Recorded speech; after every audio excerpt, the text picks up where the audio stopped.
नमस्कार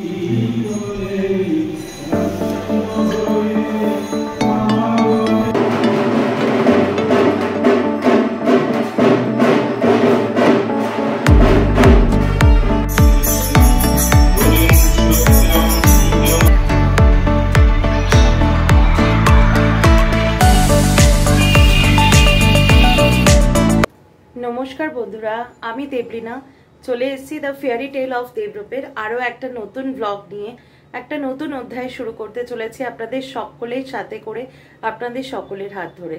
তো চলুন দিনটাকে আজকে শুরু করি। অ্যাজ ইউজুয়াল কালকের ভিডিওটা তো আপনারা নিশ্চয়ই দেখেছেন, বুঝতেই পারছেন আমার মানসিক অবস্থা। তবে হ্যাঁ, আগের থেকে অনেকটা আর কি বেটার ফিল করছি।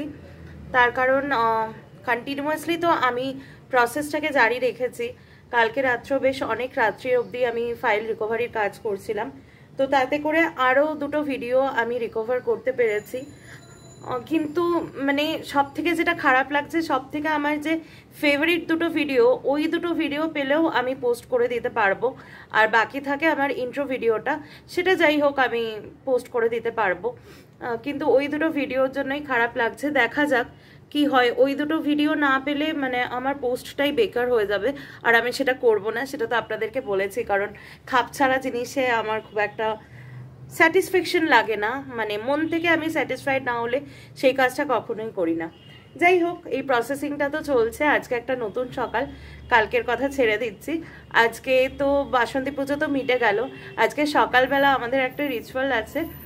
গতকালকে যে সাবু মাখাটা আপনারা দেখেছেন, মানে যে সাবুটা দেওয়া হয়েছে আর কি ঠাকুরকে, সেই সাবুটা আজকে সকালবেলা মেখে খেতে হয় বা কালকে রাত্রেবেলা খেতে হয়। তো কালকে রাত্রেবেলা আমি খাইনি, আজকে সকালেও খেতে ভুলে গেছি। দেখি দুপুরে বা বিকেলের দিকে খেয়ে নেব। আর আজকে একদম সিংহাসন টিংহাসন পরিষ্কার হয়ে গেছে সব কিছু, আবার আগের মতো যেরকম ইয়ে হবে আর কি, মানে যেরকম ডেলিকার পুজো হয় সাজানো ব্যাপারটা আজকে আর মানে আজকে থেকে আর কমপ্লিট হয়ে গেল এই। আর এছাড়া দিনটাকে শুরু করি। যা বিভৎস গরম পড়েছে, মানে আমি জানি আপনারা প্রত্যেকেই জানেন, এটা আলাদা কোনো কিছু না, কিন্তু মানে সেই সব মানুষদেরকে স্যালুট যারা এই বিভৎস গরমেও বাইরে বাধ্য হয়ে বেরোচ্ছেন, কাজ করছেন, দরকারে বেরোচ্ছেন, জীবিকা নির্বাহের জন্য বেরোচ্ছেন, সেই সব মানুষকে স্যালুট আমার তরফ থেকে এবং আমার চ্যানেলের তরফ থেকে। একটাই রিকোয়েস্ট থাকবে যে যারা আর কি এই কঠোর দাবদাহের মধ্যে আর কি জীবিকা নির্বাহ করছেন, যেমন ধরুন যিনি রিক্সা করে নিয়ে যাচ্ছেন বা যিনি ভ্যানে করে নিয়ে যাচ্ছেন, প্লিজ এনাদের সাথে এই গরমের সময়তে খুব একটা বার্গেনিং করবেন না। আর পারলে একটু ঠান্ডা জল বা একটু কিছু ঠান্ডা পানীয় ওনাদেরকে তুলে দিন। দেখুন, আমি এটা বলছি, আপনাদের অনেকের মনে হতে পারে যে একটা ক্যামেরা হাতে নিয়ে এরকম জ্ঞান ছাদের তলায় বসে দেওয়া যায়, কিন্তু আমি পার্সোনালি এটা করি। এবার দেখুন, কোনো কিছু করে সেটা ক্যামেরাতে দেখানো মানে ওটা দিখাওয়া হয়ে যায়, মানে দেখানোর জন্য করা হয়ে যায়, বিশেষ করে ক্যামেরার সামনে। তো সেটা তো আমি প্রমাণ রাখতে পারবো না, কিন্তু আমাকে যারা খুব ক্লোজলি চেনেন, আমার যারা খুব কাছের মানুষ, আমার বাবা মা হাজব্যান্ড, এছাড়াও যারা আমাকে ক্লোজলি চেনেন তারা কিন্তু জানেন, বা আমার বাড়িতে যে দিদি সাহায্য করে আমার মাকে, এরা কিন্তু জানে যে আমি ঠিক এই মেন্টালিটির বলেই আমার চ্যানেলের মাধ্যমে এই মেসেজটা আমার এক্সটেন্ডেড ফ্যামিলির কাছে রাখছি। তো আপনারাও একটু প্লিজ ওনাদের পাশে দাঁড়াবেন। গরমের এই কটা দিন সত্যি খুব কষ্ট হয় আর কি, কিন্তু মানুষ তো জীবিকার কাছে তো কোনো রকম তার কোনো রকম কি বলবো কম্প্রোমাইজ কোনো কিছু হয় না। সেই জন্য আমরা যদি একটু আর কি ওনাদের পাশে দাঁড়াই, কিছুই না, একটু ঠান্ডা জল বা ঠান্ডা শরবত, ঠান্ডা পানীয় কিছু কিনে দিলাম, ব্যাস এইটুকুই আর কি। তো যাই হোক, আজকে সকালটা শুরু করি। একটা ফ্রেশ নতুন সকাল, ফিঙ্গার ক্রসড কালকে যে ব্লান্ডারটা হয়েছে এরকম যেন আর কখনো কোনোদিন না হয়, সেটাই এক্সপেকটেশন রাখবো। As usual the flight is coming, but I won't stop, যেটা বলি আর কি। চলুন দিনটাকে শুরু করি। তো চলে এসেছি লাঞ্চ টেবিলে। আজকে মারাত্মক গরম লাগছে, মানে ঘরের বেডরুম থেকে বাইরে আসতেই বিরক্ত লাগছে একদম। বেডরুমে এসিটা চলছে চিল্ড হয়ে, আর হলে যেহেতু বারবার আমি বলি আমাদের এটা টপ ফ্লোর, মানে পুরো যেন মনে হচ্ছে এই দুটো জানলা দিয়ে, এই দুটো জানলা দিয়ে মনে হয় যেন আগুন পারাপার করছে, আর তার মধ্যে খেতে বসা, আর ফ্যান চললে তো আরও উপরের গরমটা টানে। তো যাই হোক, আজকে কিন্তু আমাদের মেনু দুর্দান্ত হয়েছে। মানে কালকে দুঃখ দুঃখ মন ছিল বলে মা আজকে একদম ঢেলে পুরো লাঞ্চের মেনু সাজিয়েছে।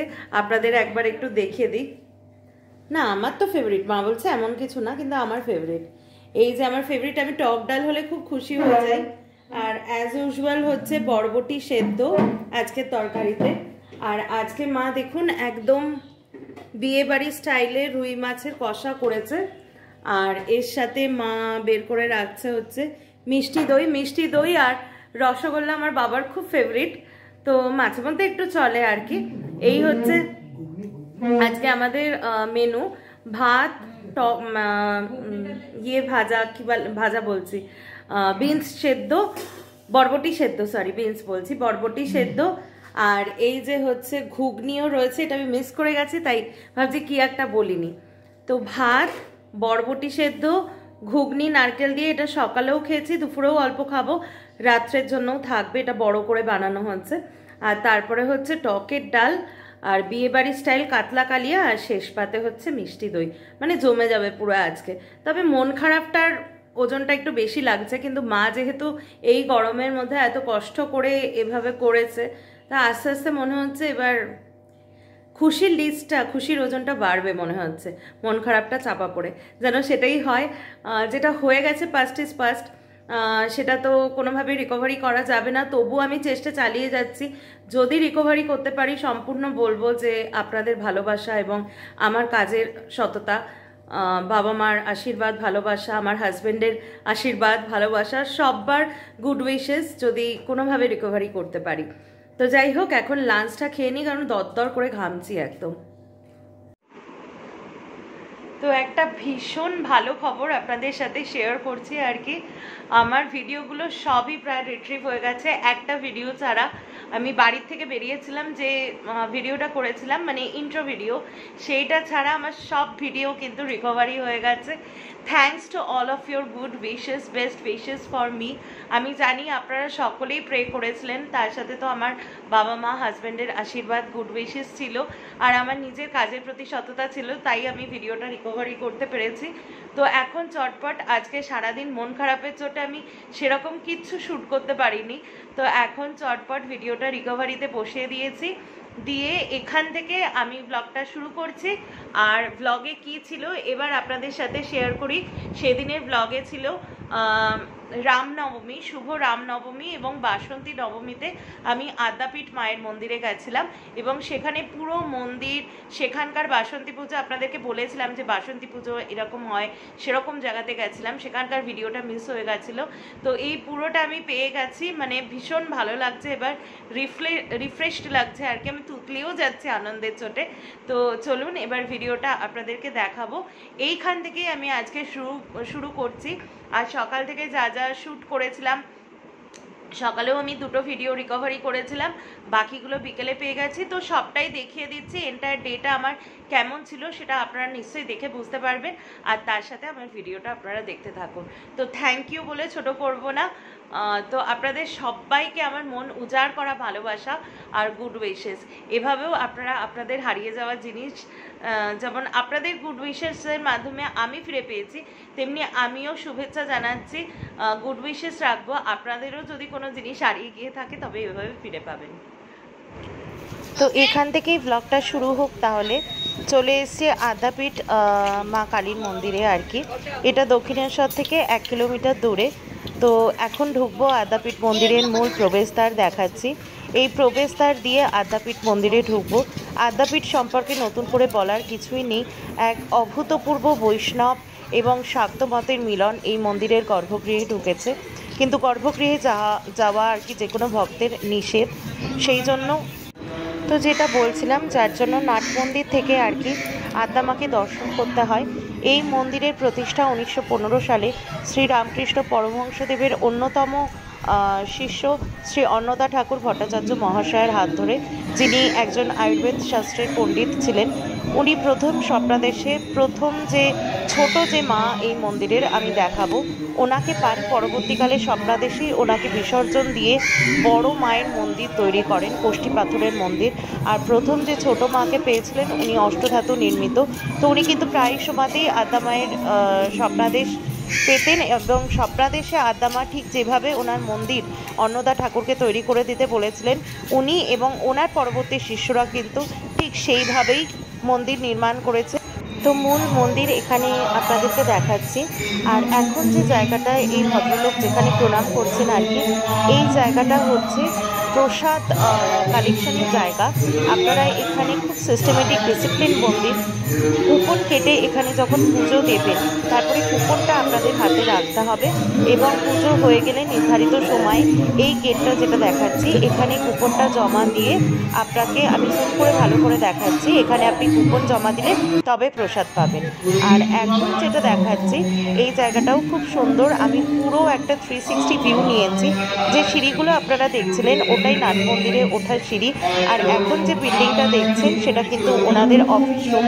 আপনারা কোনো প্রয়োজনে এখানে যারা উঠছেন অফিসে যাচ্ছেন, কোনো প্রয়োজনে বা ভোগ খাওয়ার জন্য বা মেম্বারশিপ নেওয়ার জন্য বা অন্য কোনো প্রয়োজনে, অনেক সময় আদ্যা মায়ের পরনের শাড়ি আর কি মেয়েরা বাড়িতে নিয়ে যান বিয়েতে বা অন্য কোনো শুভ কাজে পরার জন্য, তার জন্য এই অফিসে যোগাযোগ করতে পারেন।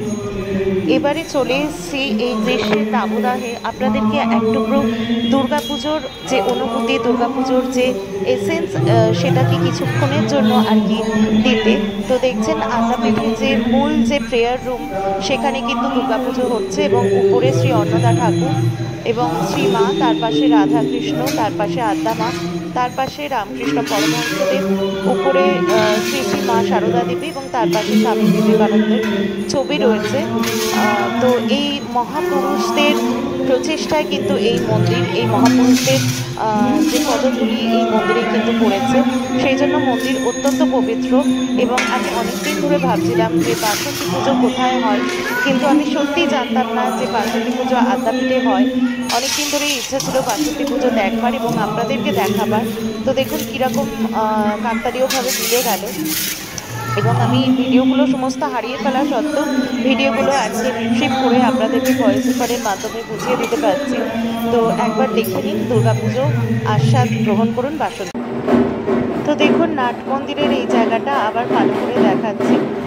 খুব ভালো লাগে এই মন্দিরে যেতে, বিশ্বাস করুন। এমন একটা মন্দির যেখানে বৈষ্ণব এবং শাক্ত ধর্ম মিলেমিশে একাকার হয়ে গেছে। কারণ আপনারা দেখবেন যে ত্রিবেদীতে পুজো হচ্ছে, তার সব থেকে উপরের বেদিতে থাকেন রাধাকৃষ্ণ, বৈষ্ণব মতে রাধাকৃষ্ণের পুজো হয়। মধ্যম বেদিতে থাকেন শ্রী আদ্যা মা, শাক্ত মতে পূজিত হন দেবী, এবং ঠিক চরণে থাকেন অন্নদা ঠাকুরের গুরু আর কি শ্রী রামকৃষ্ণ পরমহংসদেব। তো খুব ভালো লাগে এই মন্দিরে এসে। এবং মন্দিরের আর্কিটেকচারে কিন্তু বিভিন্ন ধর্মের আপনারা আর্কিটেক্টের ছাপ পাবেন। আমি খুব ভালো করে দেখেছি এবং আমার বাবা যেহেতু আদ্যা মায়ের অন্যরকম ভক্ত, বাবা মা দুজনেই, সেই জন্য প্রায়শই এই মন্দিরে আসা হয়। তো দেখতে থাকুন আপনারা মন্দির। তো এখন দেখুন আদ্যা মায়ের মূল মন্দির যেটা, তার গর্ভগৃহে তো ঢোকা বারণ ভক্তদের, সেই জন্য আমি সাইড থেকে আপনাদের সকলের জন্য আদ্যা মায়ের দর্শন করাচ্ছি। আপনারা সকলে জয় আদ্যা মা বলুন। সাইড থেকে আমি ভিউ করাচ্ছি, এরপরে ফ্রন্টে গিয়ে আমি চেষ্টা করব ভিডিও নেওয়ার আর কি।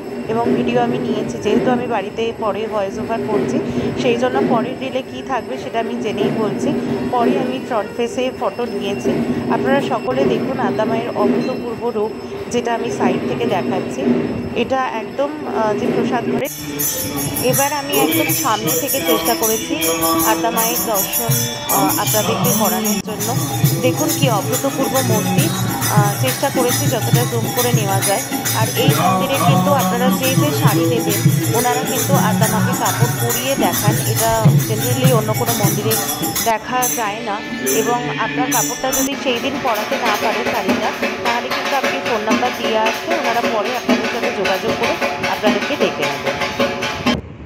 আচ্ছা, এখানে বলে রাখি আদ্যাপীঠের মূল মন্দির ছাড়াও কিন্তু দুপাশে অসংখ্য ছোট ছোট মন্দির আপনারা দেখতে পাবেন।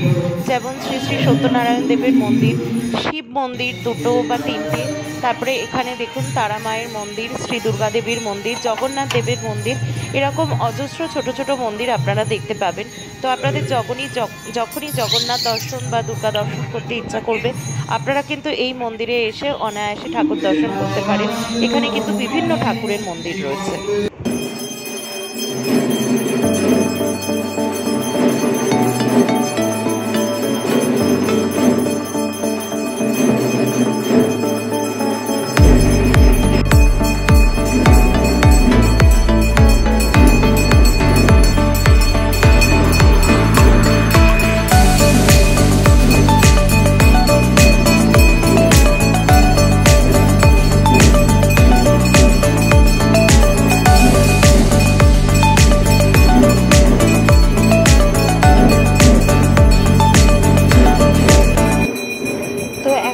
আপনারা দেখছেন আদি মন্দিরের ছবি। এই মন্দিরে আমি জুম করে দেখাচ্ছি, এখানে ফটো তোলা একটু রেস্ট্রিক্টেড, জুম করে দেখাচ্ছি। এইখানে যে আদ্যামায়ের মন্দিরটা মূর্তিটি দেখছেন সেটাই অষ্টধাতুর মন্দির। এটাই কিন্তু শ্রী অন্নদা ঠাকুর প্রথম স্বপ্নাদেশে পেয়েছিলেন এবং পরবর্তীকালে বিভিন্ন কারণে ওনাকে এই মূর্তি আবার বিসর্জন দিয়ে আবারও গঙ্গার থেকে তুলে আনতে হয়েছিল। সে এক বিরাট গল্প এবং তারপরেই কিন্তু স্বপ্নাদেশে আদ্যামায়ের যাতায়াত লেগেই থাকে ওনার স্বপ্নে আর কি। স্বপ্নাদেশেই কিন্তু আদ্যামা পরবর্তীকালে ওনার যে বড় যে গোষ্ঠী পাথরের মূর্তি বা ওনার মন্দিরের গর্ভগৃহ ঠিক কেমন হবে, কী কী রেস্ট্রিকশনস থাকবে, মন্দিরের আর্কিটেকচার সম্পূর্ণটাই কিন্তু স্বপ্নাদেশে অন্নদা ঠাকুরকে বলে দিয়েছিলেন এবং সেই অনুযায়ী কিন্তু ঠাকুর এবং তার শিষ্যরা মিলে এই মন্দিরের প্রতিষ্ঠা করে। তো দেখে নিন এই আদি মন্দিরটা, আদি মূর্তিটি এটিও কিন্তু এই একই ধাঁচে, উপরে রাধাকৃষ্ণ, নিচে আদ্যামা এবং মানে মাঝখানে আদ্যামা এবং তলায় শ্রীরামকৃষ্ণ পরমহংসদেব। এই মন্দিরটা কিন্তু প্রায় সারাদিনই খোলা থাকে। আপনারা যদি বড় মন্দির বন্ধ পান, আমি লাস্টে মন্দিরের সব ডিটেলস দিয়ে দেবো, মুখে বলে দেবো। যদি বড় মন্দির যখন যাবেন যদি কোনো কারণে বন্ধ পান, তবে কিন্তু এই মন্দিরে আপনারা পুজো দিতেই পারেন। এটা কিন্তু প্রায় সবসময়তেই খোলা থাকে। তবুও আপনারা যাওয়ার আগে একটু গুগল করে নেবেন যে কখন মন্দির খুলছে, বন্ধ হচ্ছে, কারণ বিশেষ বিশেষ দিনে যেমন জন্মাষ্টমী, রাধাষ্টমী, রামনবমীতে কিন্তু মন্দির বেশিক্ষণ খোলা থাকে। তো এখন আমাদের কমপ্লিট আর কি আজকের মতো আদ্যাপীঠ দর্শন। আবার দেখি নেক্সট কবে আসবো, কারণ বাবা তো প্রতি সময়তেই মানে বাবা আদ্যামায়ের খুব ভক্ত, প্রতি সময়তে আসতেই থাকে। তো আবারও একসাথে আসবো, মা, বাবা, আমিও আবারও কোনো একটা দিনে। আমাদের বাড়ির খুব কাছাকাছি আর কি, হাইওয়ে ধরে যদি আসি তাহলে মিনিট 15-20-র মধ্যে চলে আসি, কিন্তু আজকে ওকে অফিস থেকে তুলতে হচ্ছে, সেই জন্য একটু সময় লেগেছে আর কি। আর এখানে একটু দেখিয়ে দিই, এখানে ফটোগ্রাফি করাটা খুব চাপের ব্যাপার। দুপাশে কতটা দেখতে পাচ্ছেন বুঝতে পারছি না। এখানে কিন্তু পুজো নিয়ে আসার আপনাদের অ্যাজ ইউর উইশ, কারণ এখানে প্রচুর ছোট ছোট আর কি পুজো স্টল আছে, যেখানে আপনি শাড়ি থেকে শুরু করে মিষ্টি, ফুল, বেলপাতা, সমস্ত কিছু যা যা পুজো সামগ্রী থাকে, আলতা, সিঁদুর, শাখা পলা, নোয়া, সব কিছুই পাবেন। ক্যারি করাটা আপনার নিজস্ব ইচ্ছা আর কি। মন্দির কিন্তু খুব স্ট্রিক্ট, মন্দিরের ভেতর খুব নিট অ্যান্ড ক্লিন, আর টাইমের ব্যাপারে ভীষণ স্ট্রিক্ট। তো আপনারা যারাই আসবেন বলে মনে করছেন তারা 7:30 আজকে স্পেশাল দিন হিসাবে 3টে থেকে বিকেল 7:30 অবধি খোলা ছিল, তারা একটু টাইমটাকে কনফার্ম করে আসুন। ইউজুয়ালি আমি যতটা জানি যে 6টা থেকে 6:15-র মধ্যে মন্দির।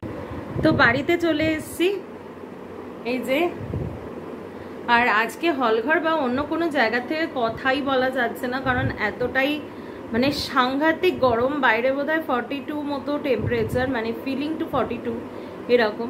তো যাই হোক, বাড়িতে চলে এসেছি, এবার একটু রিল্যাক্স করে হাত পা ধুয়ে বসেছি। আর আজকে যেটা আমি এটা বোঝা যাচ্ছে, এই কানপাশাটা পরে গেছিলাম, এই যে এটা আমার খুব একটা স্পেশাল মানে খুব পছন্দের একজোড়া কানপাশা। এটা আমার মায়ের আর কি, মায়ের কালেকশনে, তো মা থেকে নিয়ে আমি পরেছি, মাও পরে আমিও পরি আর কি। আমাদের সব গয়নাই, যেটা বলছিলাম যে বাসন্তী পুজোর দিন কিন্তু অনেক সময় অশোক ষষ্ঠী পড়ে, বাসন্তী পুজোর দিন। তো এই অশোক ষষ্ঠীর কারণটা হচ্ছে, কেন অশোক ষষ্ঠীটা কি সেটা আমি আজকে পড়লাম, জানতে পারলাম, ভালো লাগলো। তো ভাবলাম আপনাদের সাথে একটু গল্পের ছলে শেয়ার করে দিই, তাহলে আপনারা যারা জানেন না আর কি তাদের জানা হয়ে যাবে। অ্যাকচুয়ালি বসন্তকালে যেহেতু দেবী আসেন, ওনার নাম হচ্ছে বাসন্তী। উনি সকল মানে রোগ ব্যাধি, জ্বালা যন্ত্রণা এগুলোকে হরণ করেন, তাই ওনার নাম হচ্ছে অশোকা। এছাড়া দেবী এক মহামুনির ঘরে, আমি ওনার নামটা ঠিক মনে করতে পারছি না, অশোকা নাম নিয়ে জন্মগ্রহণ করেন তার কন্যা হিসাবে। তো মুনি যখন কন্যাকে বিবাহ দেন রাজপুত্রের সাথে, তখন সেই কন্যার হাতে প্রচুর অশোক ফুলের কুড়ি দিয়ে দেন, যেগুলো আর কি রোড মার্কার হিসাবে পরবর্তীকালে কাজ করে কন্যাকে শ্বশুরবাড়ির থেকে পিত্রালয়ে যাতায়াত করবার। তো এই জন্য ওই দিনটা অশোক ষষ্ঠী হিসাবে, আর ষষ্ঠিত সন্তানের মঙ্গল কামনার্থে পালন করা হয়। আর এছাড়াও কিন্তু আমি একটা জিনিস জানি, যেটা অশোক কুড়ি, সেটা কিন্তু natural source of estrogen, that is the female reproductive hormone, যেটা ফিমেল হরমোন ব্যালেন্সিংয়ে ভীষণভাবে কাজ করে। তাই জন্য কিন্তু মায়েরা অশোক ষষ্ঠীর দিন 6টা বা 8টা করে অশোক কুড়ি খান, হয়তো না জেনেই খান, কিন্তু তার মানে অ্যাকচুয়াল কারণটা হচ্ছে অ্যাকচুয়ালি অশোক কুড়ি হচ্ছে ফিমেল হরমোনের একদম ন্যাচারাল রিসোর্স, তো সেই জন্য সেটা খাওয়াই যেতে পারে। তো এটা আমিও আজকে জানলাম, পড়লাম একটা জায়গায়, তো ভাবলাম আপনাদের সাথে শেয়ার করে দিই। তো এখন অনেক রাত হয়ে গেছে, আমি ব্লগটা এডিট করছিলাম, দেখলাম যে আজকে ব্লগটা এন্ডিং করা হয়নি, তাই এখন উঠে এন্ডিং করছি। খুব আস্তে আস্তেই কথা বলছি। আজকে তো আদ্যাপীঠ মন্দিরের ভিডিও আপনারা দেখলেন, আশা করি আপনাদের সকলের ভালো লেগেছে। দু একটা কথা আমি একটু বলতে চাই। ফার্স্ট হচ্ছে আদ্যাপীঠ মন্দিরের লোকেশন যেটা, সেটা হচ্ছে যারা ট্রেনে যাবেন সেটা বলছি, দক্ষিণেশ্বর স্টেশনে নেমে অটো স্ট্যান্ড দেখবেন আছে, সেখানে যদি আপনারা বলেন যে আপনারা আদ্যাপীঠ মন্দিরে যাবেন, মন্দিরটা যথেষ্ট প্রসিদ্ধ, 1 কিলোমিটারের ডিস্টেন্স দক্ষিণেশ্বর মন্দির থেকে, তাহলে কিন্তু অবশ্যই আপনাদের আদ্যাপীঠ মন্দিরে পৌঁছে দেবে। 2 নম্বর যেটা বলবো, আদ্যাপীঠ মন্দিরে কিন্তু বসে ভোগ খাওয়ার রেওয়াজ আছে। তো ভোগটা সম্ভবত দেওয়া হয় সকাল 11টা থেকে দুপুর 1:15 বা 1:45 অবধি, আমি যদি খুব ভুল না করে থাকি। তো আপনারা কিন্তু 12টার মধ্যে ভোগের যে টিকিটটা যেটা হয় সেটা কালেক্ট করে নেবেন। টিকিটের প্রাইস 60 টাকা করে পড়ে। 2 নম্বর হচ্ছে 3 নম্বর হচ্ছে, এগুলো আমি লিস্ট করে রেখেছিলাম। আদ্যাপীঠ মন্দিরের প্রতিষ্ঠাতা হচ্ছেন শ্রী রামকৃষ্ণদেবের শিষ্য শ্রী শ্রী অন্নদা ঠাকুর। উনি স্বপ্নাদেশের মাধ্যমে পেয়েছিলেন এই আদ্যা মাকে, সেই গল্প নয় অন্যদিন বলবো। তো এখানে কিন্তু আদ্যা মাকে মানে মাতৃরূপে তো সবাই দেখে, এবং মায়ের কিন্তু যে শিলামূর্তি সেটা কিন্তু চিন্ময়ী মা রূপে সবাই দেখে, ফলে মাকে সবাই শাড়ি অর্পণ করেন, এবং ওনারা কিন্তু প্রত্যেকের শাড়ি মায়ের গায়ে পরিয়ে দেখায়, যেটা কিন্তু অন্য কোনো মন্দিরে খুব একটা দেখা যায় না। তো আপনারা যেই শাড়ি নিয়ে যাবেন বা ওখান থেকে শাড়ি কিনবেন, আপনারা বললে কিন্তু আপনাদের সামনে মায়ের গায়ে শাড়ি পরিয়ে দেখাবে। ওনারা সারাদিনে প্রচুর শাড়ি পরান, তো আপনাদেরটাও পরাবেন এবং আপনারা চাক্ষুষ দেখবেন। আর যদি কোনো কারণে আপনাদের সেদিনকে শাড়িটা মিস হয়ে যায়, আপনারা অফিস রুমে আপনাদের ফোন নাম্বারটাকে দিয়ে আসবেন, তাহলে ওনারা যেদিনকে শাড়িটা পরাবেন তার আগে মনে হয় আপনাদের সাথে যোগাযোগ করে নেবেন, এরকম শুনেছি।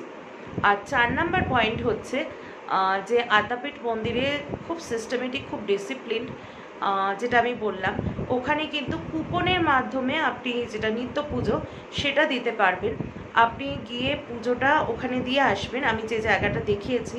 এবার এবার ওনারা ওখান থেকে আপনাকে একটা টোকেন বা একটা টোকেন দিয়ে দেবে একটা নির্দিষ্ট নাম্বারে। এবার পুজো হয়ে গেলে যখন ওনারা প্রসাদ বিতরণ করবেন, তখন নির্দিষ্ট টোকেন নাম্বার ধরে ডাকলে আপনি সেই আপনার টোকেন নাম্বার অনুযায়ী প্রসাদটাকে কালেক্ট করবেন। তো এই বেসিক 3-4টে জিনিস, আর কার পার্কিং তো ভেতরেই আমার মাথায় আসলো, এইগুলো আপনাদেরকে নোট করে বলে দিলে আপনাদের সুবিধা হবে। তো এছাড়া আর কিছু আদ্যাপীঠ মন্দির সম্পর্কে এই মুহূর্তে মনে পড়ছে না। আর আমি চেষ্টা করব 2-1 দিন পরে, আজকে তো অনেক রাত হয়ে গেছে, বা কালকের ব্লগে ছোট করে আদ্যাপীঠ মন্দিরের ইতিহাসটা আপনাদের সামনে তুলে ধরতে। তো আজকের ব্লগটা তাহলে এখানেই শেষ করছি, আর রাত করবো না, প্রায় 1:30 বাজতে যাচ্ছে। আমি কোনোদিনই এত রাত জাগি না, কিন্তু ব্লগের জন্য করতে হচ্ছে, সেই জন্য বলছি ব্লগগুলো খুব আন্তরিকভাবে বানাচ্ছি। Please please please do like, share and subscribe to the fairy tale of Debrup. আজকে এই বলেই শেষ করছি, দেখা হবে খুব শীঘ্রই কালকে একটা নতুন ব্লগে। ততক্ষণ আপনারা সকলে এবং আমরা সকলে সুস্থ থাকি, শান্তিতে থাকি। দেখা হচ্ছে কালকে একটা নতুন ব্লগে। ততক্ষণের জন্য গুড নাইট।